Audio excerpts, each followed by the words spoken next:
Hello dear students, in today's lecture we are going to start the very important part from the syllabus, that is chapter heat.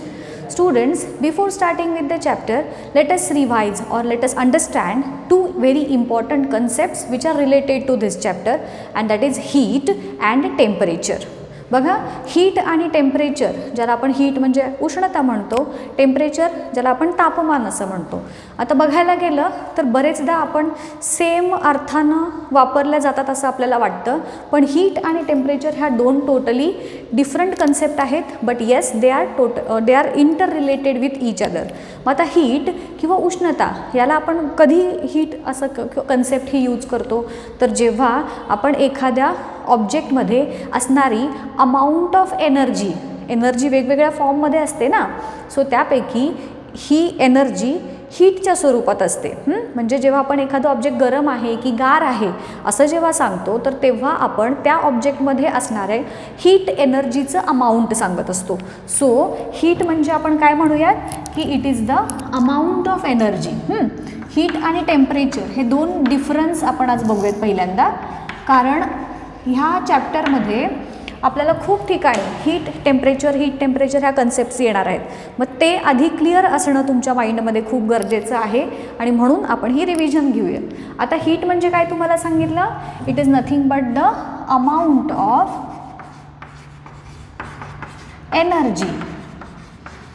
Energy content म्हणू फार तर आपण in particular body. आणि temperature कशाला म्हणतो आपण, तर particular ऑब्जेक्टमध्ये असणाऱ्या हीट एनर्जी जी ज्याच्या लेव्हल म्हणू आपण, तर त्या लेव्हलवरती आपण टेम्परेचर डिसाईड करतो. म्हणजेच हीट एनर्जीचे लेव्हल जेव्हा जास्त असेल तेव्हा टेम्परेचर हाय असणार, हीट एनर्जीची लेव्हल जेव्हा कमी असेल तेव्हा टेम्परेचर लो असणार. सो टेम्परेचर डिसाईड करताना आपण काय सांगूयात की it is nothing but it is use to measure the intensity of heat energy. आलं का लक्षात? हीट एनर्जी किती आहे म्हणजे एनर्जी कंटेंट किती आहे हे आपण हीटद्वारे सांगतो, वेरॅज ती हीट कमी किंवा जास्त प्रमाणात जी आहे ते आपण टेम्परेचरच्या साहाय्यानं सांगतो. आता जेव्हा आपण हीटचा विचार करतो तर it always flows from hot object to cold object, बरोबर की नाही. समजा टिफिन आपण सकाळच्या गडबडीत जेव्हा भरत असतो आणि एखादी भाजी आपल्याला पटकन गार करायची आहे किंवा दूध गरम आहे ते गार करायचं आहे, तर आपण बघा बरेचदा ते गार पाण्यामध्ये ठेवतो पटकन गार होण्यासाठी. सो त्या केसमध्ये काय होतं रे की जी हीट आहे गरम दुधामधली ती त्या गार पाण्यामध्ये ट्रान्सफर होते, बरोबर. सो हीट जी आहे it always flows from hot object to cold object. In case of temperature, hot ऑब्जेक्टचं टेम्परेचर हे हाय असतं, म्हणजेच whenever we supply heat temperature rises, whenever we take out heat और whenever we remove heat then the temperature drops. So इथे आपण हा एक difference सांगू शकतो की increases when heat is supplied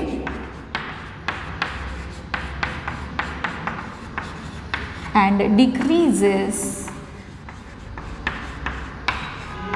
when heat is removed.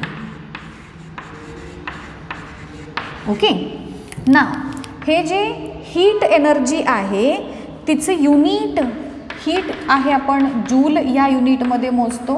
याच्या आधी आपण शिकलो ह्या हीटबद्दल.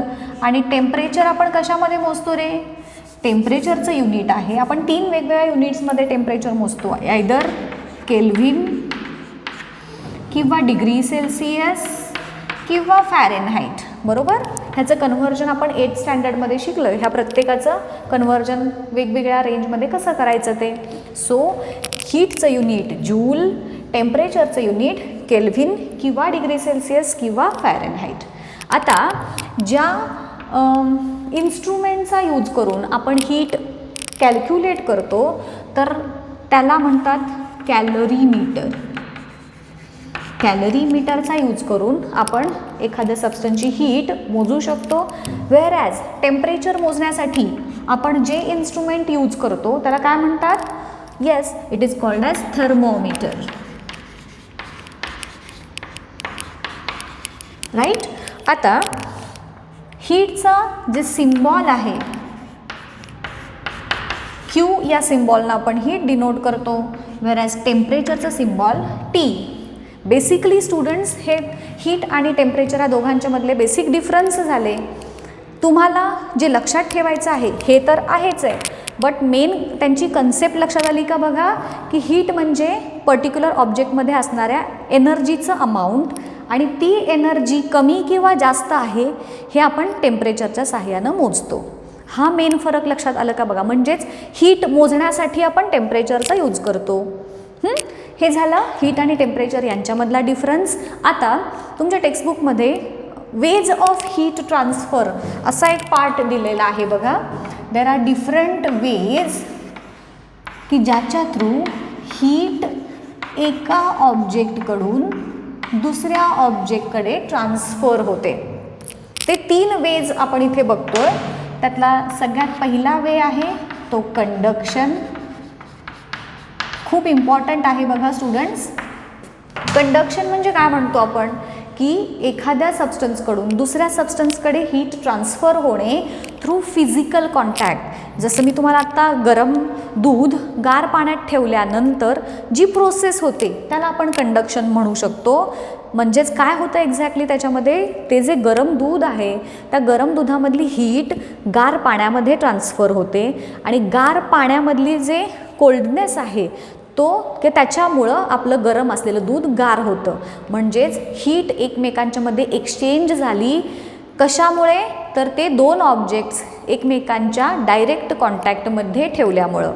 सो अशा प्रकारचा जो हीट एक्सचेंज आहे त्याला म्हणायचं कंडक्शन. कंडक्शनमध्ये आपण काय लिहूयात? Transfer of heat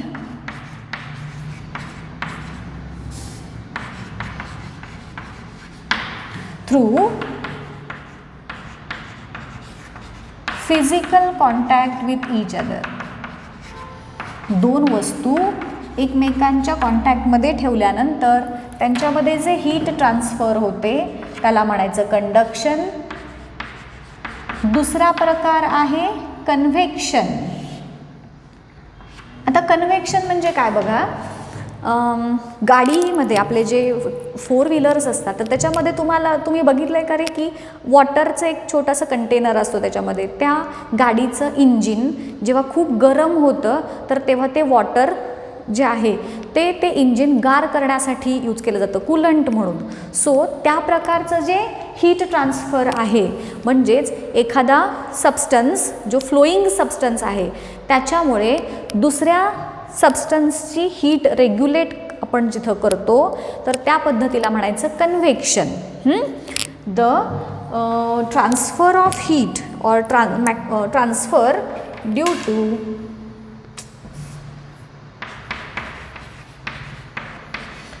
transfer of heat due to macroscopic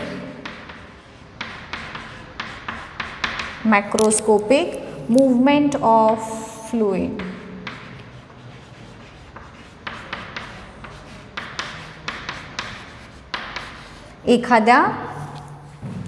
एखादं फ्लुइड आहे आणि त्याची जी मूव्हमेंट होते तर त्या मूव्हमेंटमुळे जर हीट ट्रान्सफर होत असेल, म्हणजे एखादं गरम ऑब्जेक्ट आपण जसं इंजिन असतं किंवा मोठमोठे जे मशीन्स असतात त्याच्यामध्ये पण कूलंट्स आपण जे यूज करतो ते ह्या कन्व्हेक्शन ह्या प्रोसेसने तिथे हीट ट्रान्सफर होते.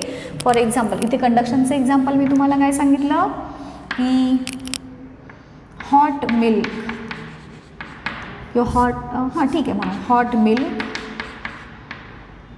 ते आपण जेव्हा कूल करतो when kept in water. शॉर्टमध्ये लिहिलं, इथं माझ्या लक्षात नाही आलं. आता इथे बघा याचं एक्झाम्पल सांगताना आपण काय सांगू शकतो, की कार इंजिन जे आहे is kept cool by water. Moving water किंवा फ्लोईंग वॉटरमुळे कार इंजिन जे कूल राहतं त्या पद्धतीनं जे हीट ट्रान्सफर होतं त्याला म्हणायचं कन्व्हेक्शन. आणि थर्ड वे आहे radiation. In this method different types of rays, त्या रेजमुळे हीट ट्रान्सफर होतं. जसं की सन रेज आहेत, त्या सन रेजमुळं अर्थ गरम होते की नाही, कोणताही सरफेस गरम होतो. So that type of heat transfer is called as radiation. It is nothing but the transfer of heat through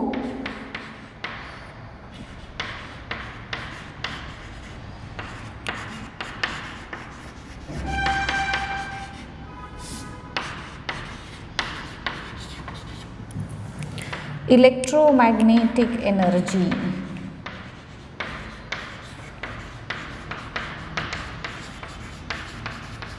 radiation, rays through heat transfer होणे. जसं की सनलाईट